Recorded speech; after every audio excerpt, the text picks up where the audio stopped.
have I found the diamond in the rough? Have I finally found what I believe to be a true value purchase in the spotting scope market?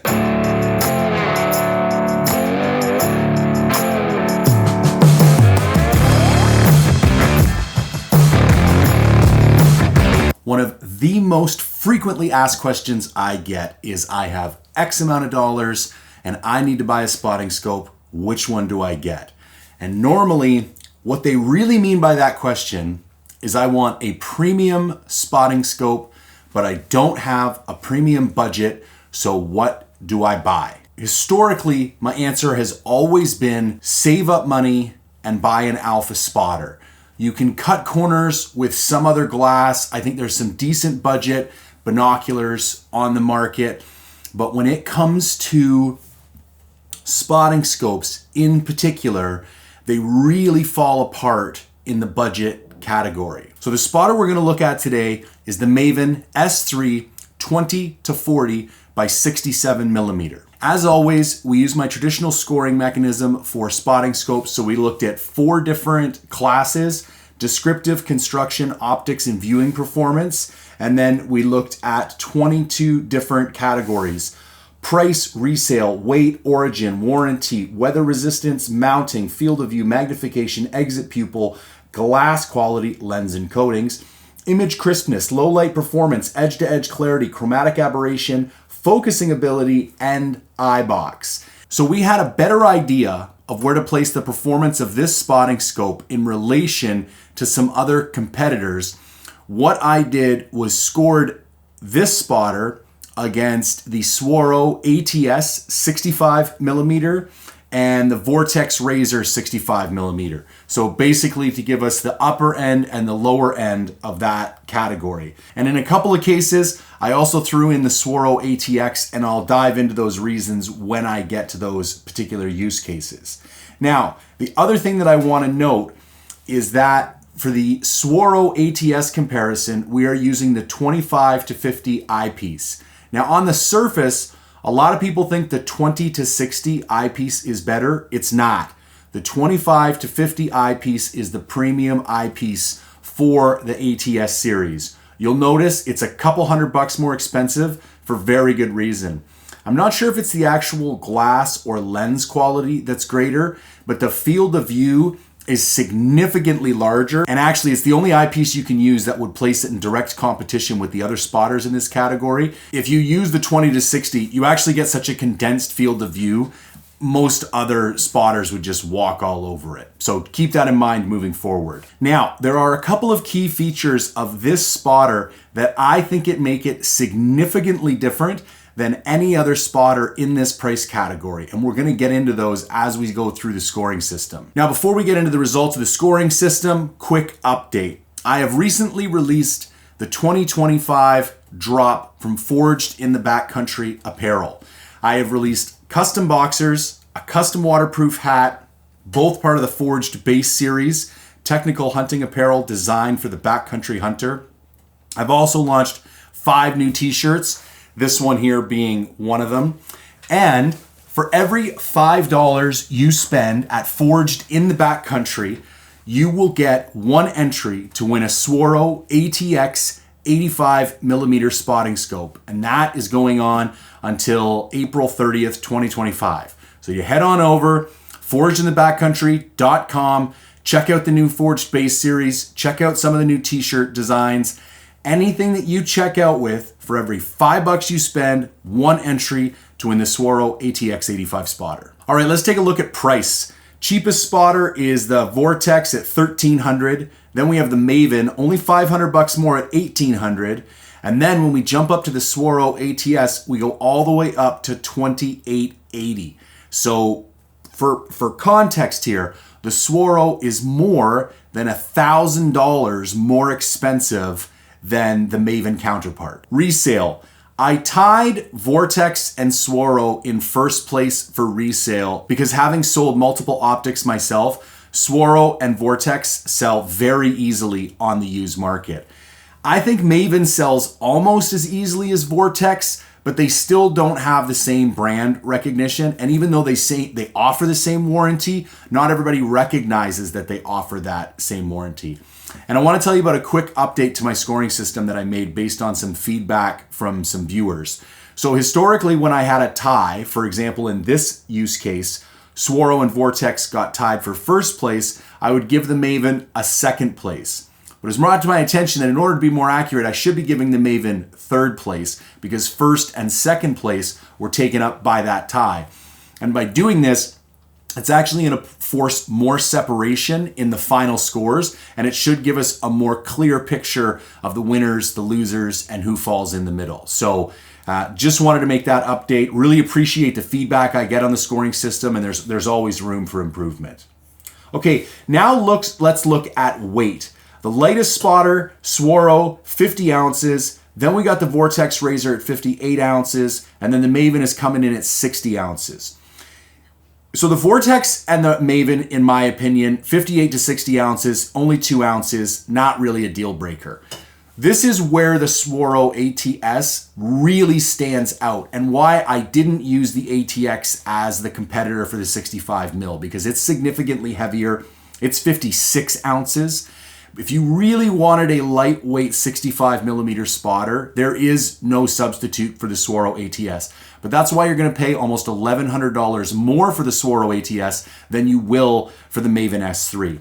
But if we look at the ATX 65 and compare that to the Maven S3, there is only a 4 ounce difference. So I will say the one kind of knock that the Maven has is that it is a touch heavier than some of its more expensive, equally quality counterparts. So moving on to the description totals, Vortex comes in first place with 4 points. Just behind in second place, we have Swaro with 5 and Maven in third place with 8 points. Origin and manufacture. As most of you know, this is what I like to use as a proxy for build quality.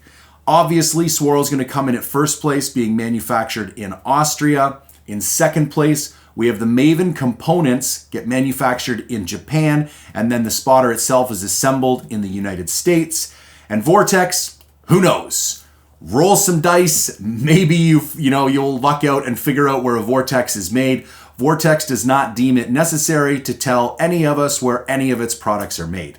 If you go on their website or phone technical support, you will be told that their products and their components are made across a variety of factories from different countries in Asia, Japan, China, Philippines, but they will not tell you exactly where anything is made. And I think they do this because given whatever market conditions are currently present, they just make whatever they can at the cheapest place possible. And they swap around manufacturing quite regularly. And you can see this in the inconsistencies in their quality. Warranty. Vortex and Maven tie for first place with an unconditional lifetime, drop it off the roof, drive over top of it, light it on fire, blow it up with a can of Tannerite warranty. And in second place, we have the Swaro, which is a 10-year limited warranty. I want to make a slight note about Swaro. I have never heard of anyone being left to hang out to dry. Worst case scenario, they charge you like a flat rate, $120 shop fee, and they basically send you a completely rebuilt or a brand new optic. However, if you want that true peace of mind, unconditional lifetime warranty, both Vortex and Maven will give that to you. Weather resistance, coming in at first place because it's the only spotter that will actually publicize an IP rating, is Maven for an IPX7 rating, which is submerged at 1 meter for 30 minutes. The Swaro comes in second place, withstanding 4 meters or 13 feet of pressure, but it does not give us a correlating time measurement. So that's why it gets second place behind the Maven. And Vortex gets third place because they just say waterproof, fog-proof. They are not willing to share any technical details about how waterproof, to what depth, for how long, under what pressure their optic is waterproof to. Mounting. All 3 of these optics tie for first place because finally everybody is moving to this ARCA compliance mounting hardware. So all 3 spotting scopes have an ARCA compliant mount directly on the bottom. So as long as your whole optic system is set up with ARCA adapters, which there's really no reason not to have it that way. You can just put all of these spotters on and off your tripod heads, no problem. So moving to the construction totals, Maven comes in first place with a score of 5, Swaro second place with a score of 7, and then Vortex in third with a score of 8. Now let's look at field of view. So Maven comes in first place with 140 feet at minimum magnification and 100 feet at 1,000 yards at maximum magnification. Swaro second with 138.89 and Vortex in third with 138.84. Now, there's a reason for that, and that is Maven has a lower magnification than both of those spotters, which allows it to have a slightly wider field of view. But I think it's important to give it credit for that, because one of the issues with spotters that have too close of a magnification is that it's not good for landscape level glassing, and it's really only good when you want to look at small details. So obviously the counterpart to field of view would be to look at magnification. So Vortex comes in first place because it goes from 22 all the way to 48. The Swaro goes from 25 to 50, and the Maven goes from 20 to 40. Now I want to have a little talk about magnification, because you'll notice this razor goes all the way up to 48. Even under the best of conditions, in my experience, I've owned this 65 millimeter spotter twice actually, and I bought it once and I won it a second time for buying a pair of sheep feet insoles, which is kind of comical, but that Vortex razor basically falls apart anything after 35X, no matter what the environmental conditions are. So I'm going to give it points because it will go up to 48, but it certainly is not usable all the way to 48. I think that's one of the reasons the Maven stops at 40. I think they could have crammed some more magnification in there, but I think they wanted the image to be crisp and bright all the way up at maximum magnification. And I got to tell you, the ATS going all the way to 50, it under ideal circumstances, it's crisp and sharp all the way to 50. And what a lot of people are going to ask, and what I'll get into in the final wrap up, is that 10X a deal breaker? And in my opinion, no, it's not. Yes, you're going to get a little bit more of a clearer picture with the ATS at 50X than you will with the Maven at 40X. Like you will see some more details. If you're trying to age a sheep or sex a goat, yeah, it might be a 1 or 2% better. But the deal is, when you have to do those tasks, you kind of have to get into such a close distance anyways, like sub 500 yards. I really don't think the 10X matters. So I'm going to go ahead and say the extra 10X on the ATS is a nice to have, not a need to have. And after having this on several hunts and comparing it side by side with the ATS, I found the 40X very usable. Now, if we look at exit pupil, that is merely the objective size divided by a given magnification. So at minimum magnification, the objective pupils are 3.35 for the Maven, 2.6 for the Swaro, and 2.95 for the Vortex. And at maximum magnification, 1.65, 1.3, and 1.35. So obviously, the smaller the magnification, the greater the exit pupil, and the tighter the magnification, the smaller the eye pupil. However, you also have a slight difference in objective diameter here, with the Maven coming in at 67 millimeters and the other two coming in at only 65. So it is a fairly minor difference, but it does play a role. The place where I think it really stands apart is at minimum magnification.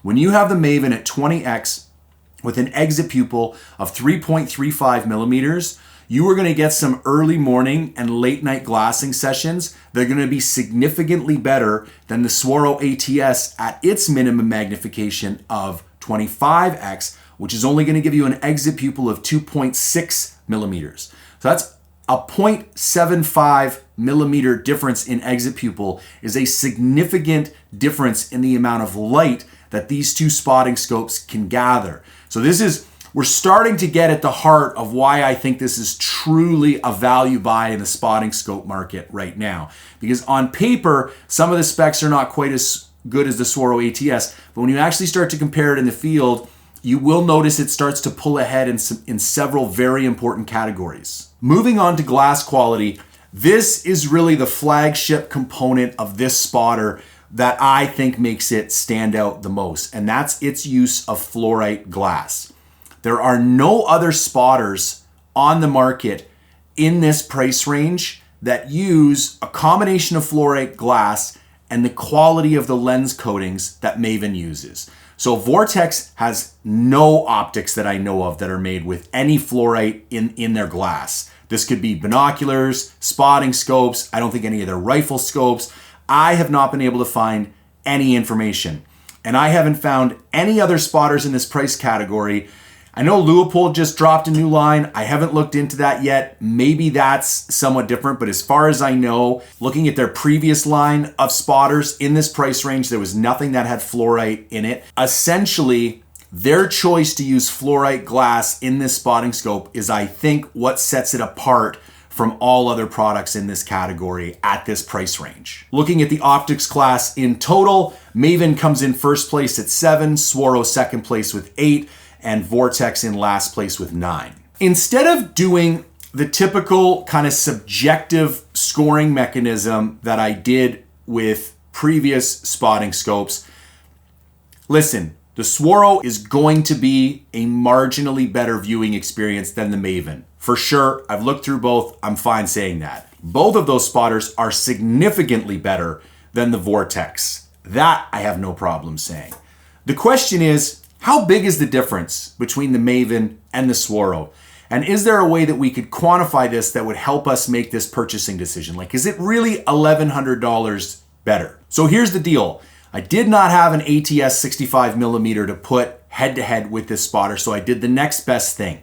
I have a Swaro ATX 85mm. Now, some people are gonna say, listen, that spotter is so much better and so much more expensive than the Maven. There's no point in comparing the two. I, however, have a different perspective. I think the Swaro ATX 85 is a great baseline spotter. In my opinion, it is the best all-purpose spotter on the market. It's the reason, it's the one spotter I bought, because if I'm only gonna own one spotter, I want it to be the Swaro ATX 85. Also, quick note to the Forged in the Backcountry giveaway. If you want to win a Swaro ATX 85, the spotter I just said was the best spotter on the market in my opinion. Remember, forgedinthebackcountry.com, every $5 you spend will get you one entry to win that Swaro 85. People for years have been asking me, why don't I do more phone scope comparison footage? The reason for that is, up until now, the way iPhones capture phone scope footage is through computational photography. So they basically apply a bunch of math and a bunch of different lenses, and they give you the best image possible every time you put it in a spotting scope. So you're not comparing apples to apples and oranges to oranges. You are basically getting the iPhone's best interpretation of each spotting scope. So what if it just interpreted one spotting scope better than the other? What if due to certain environmental variables or the amount of light available, the phone was able to create a better image from one spotting scope than another that didn't have anything to do with the inherent elements of the spotting scope itself, but more about the math and the voodoo that the iPhone was capable of in transforming that image into the best it could be? Well, finally, iPhone allows you to shoot RAW, which means I can lock down everything. I use this Blackmagic camera app. I can lock down the shutter angle. I can lock down the f-stop. I can lock down the ISO, the white balance, everything. And I can basically put that phone into 100% complete lockdown mode in RAW. So it's not it's not applying any compression, it's not applying any computational photography, and it's giving me an exact replication of what an eye would see basically out of each of the two spotting scopes. And then we can lay those on top of each other and look at them top and bottom. So I did that. I went and looked at the Swaro ATX 85 versus the Maven S3 67, because obviously the 85 is going to be better. The question is, how much better? Because if the Maven is even reasonably close to the 85, then we can definitely assume it's going to be reasonably close to the 65. And if it's reasonably close in performance and drastically less expensive, and you're only going to pay a minor weight penalty, then there's a pretty strong argument that this is a great value proposition in the spotting scope market right now. Okay, so let's jump over to the computer. I'm gonna pull up all the footage and we're gonna get in and talk about it. Okay, here we go. I took this footage at 6 p.m. It's about a mile and a half away. And again, I shot this in RAW and then applied the same LUT in processing. So there's been no individual manipulation to the two. Whatever's been done to both these frames has been done equally. So this should be as close to a perfect representation of what these spotting scopes are seeing as possible.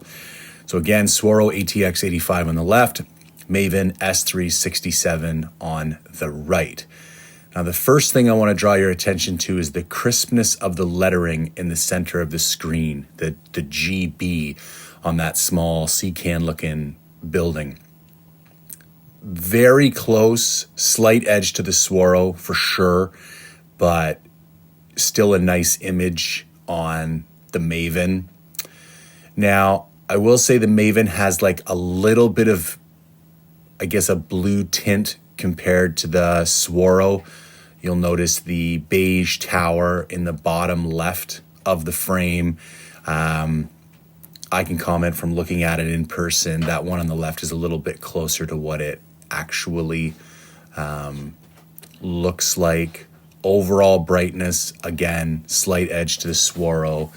And then the last thing I want to draw your attention to is this door frame in the upper left-hand part of the frame.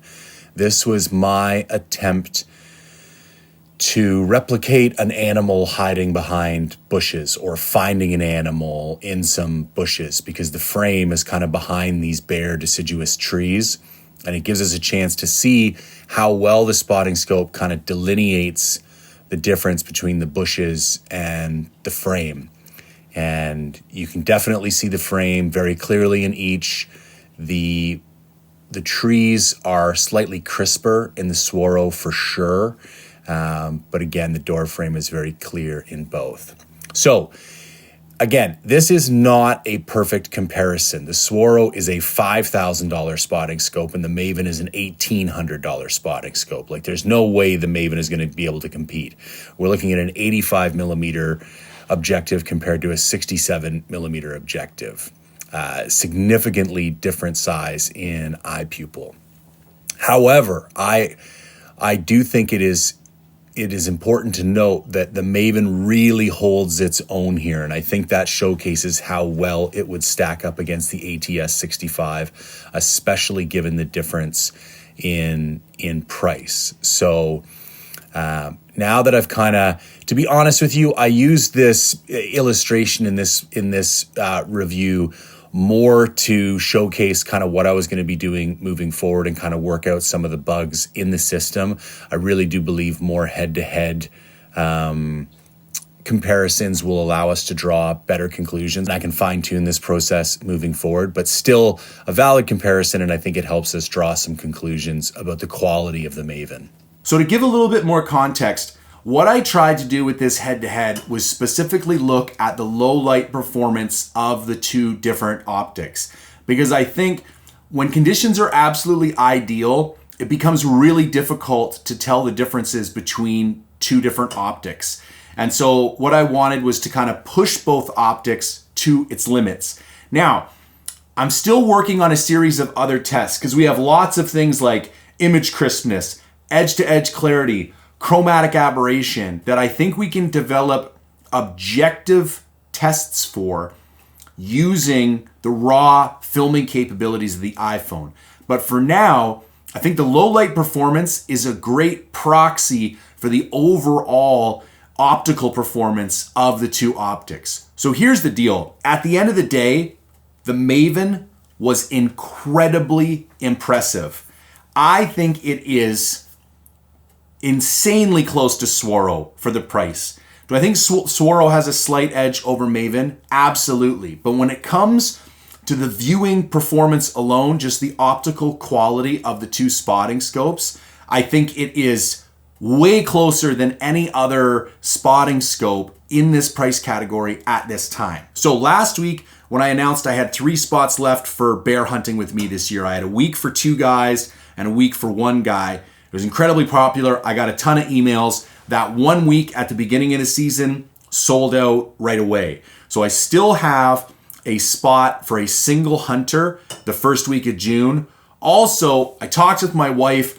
I wasn't originally going to do a hunt in the second week of June, which is the last week of our season. It's prime bear hunting time, but I have to go away to Idaho the following week for the shoot to hunt course. I didn't want to be gone so many weeks in a row. When I told my wife how popular the bear hunting has been, she said, I'll be fine with the kid. Go nuts. Open up that last week. So I am opening up 1 more week for 2 hunters. It will be the second week in June. Ideally, I want 2 guys who are going to book together. I want 2 guys who know each other, that want to come up to BC, chase some bears, get in some fishing, check out the mountains. It's going to be phenomenal. So if you want any information about that hunt, jay@mindfulhunter.com. Also, I'm now taking bookings for my archery mule deer hunts in Alberta. I only have 4 openings available. It's going to be the second and third week in October. Phenomenal archery mule deer hunting territory. Last year we had 4 hunters, 2 guys tagged out. The other 2 guys had multiple stocks. There was tons of deer everywhere. It was an absolute riot. The year before last, the outfitter who owned it previous to me, Jeff Lander, one of his clients shot a 193-inch buck. It's the Badlands and the kind of the southeastern corner of Alberta, really famous for phenomenal mule deer hunting. If you want any information about that hunt, jay@mindfulhunter.com. Okay, let's look at the final scores. So we have the Vortex Razor coming in last place with a score of 39, Maven second place with a score of 32, and the Swaro in first place with a score of 26. Now that is not surprising. You know, Swaro is obviously the leading manufacturer in the optics category, so it gets first. Again, I think the important question to ask here is not, is the Swaro better? It's, is the Swaro better enough to justify the price difference? Or, given the budget you have available, will the Maven provide a suitable solution that actually falls within the budget you've got? Before I get into my final recommendations, let's take a look at some of the highlights. So again, fluorite glass. You are not going to find any other spotting scope in this category that's using fluorite glass. Japanese manufactured components assembled in the United States. You are also not going to find any other spotting scope in this price category that has Japanese manufactured components that is assembled in the US. And I think that is one of the largest factors that contributes to the overall quality of Maven. And you don't hear about the return ratios. Like, listen, Vortex has a great warranty. You hear of a ton of people constantly using it. I do not hear the same thing from the Maven end users. And finally, you are going to take a slight hit in zoom and weight. So it only goes to 40x, it doesn't go to 50x, and it's 10 ounces heavier than the Swaro ATS and 4 ounces heavier than the Swaro ATX, both of a similar objective size. However, you get the larger eye pupil at 20x and you get the larger field of view at 20x. And listen, at low light, I think it could be more important to have a 20x spotter with a 3.35 millimeter exit pupil than a 25x spotter with a 2.6 millimeter exit pupil. If I was going to wrap all this up in a nice pretty bow for all you all, I would say that for 95% of you out there, I would recommend buying the Maven S3 over the Swaro ATS. Listen, if you have significant disposable income and that 10 ounces is, do or die for you, go get the Swaro ATS. You are not going to be disappointed. However, for the rest of you that are, comparing other products, and think of what you could buy for hunting with $1,100. I mean, you could go replace your current binoculars with a pair of image stabilizing binoculars. You could head out this year with a Maven S3 and a pair of SIG Zulu 6s for the same price as a Swaro ATS. Like, it's crazy. So yeah, that's my 2 cents. For most people, go buy the Maven. I think you are going to be incredibly surprised. It's a phenomenal optic. All right, folks, there you have it. If you appreciate non-sponsored, unbiased gear reviews like the one you just watched, where I am not financially incentivized by any of these companies, and the only people that I care about whatsoever are you, the end user. That's who I want to get valuable information. If that's important to you and you want to see more of it, I would like your support. Go to mindful-reviews.com and sign up for a membership today. You can join for as little as $5 a month. Now, I'm going to sweeten the pot. If you do that before April 30th, 2025, you will be automatically entered to win a pair of Sig Sauer Zulu 10 15 power binoculars. So again, mindful-reviews.com. Come on over, join the community. I would love the support. So that's all she wrote, folks. If you can engage with the content, I would deeply appreciate it. Hit the like button, hit the subscribe button, and as always, thank you for tuning in.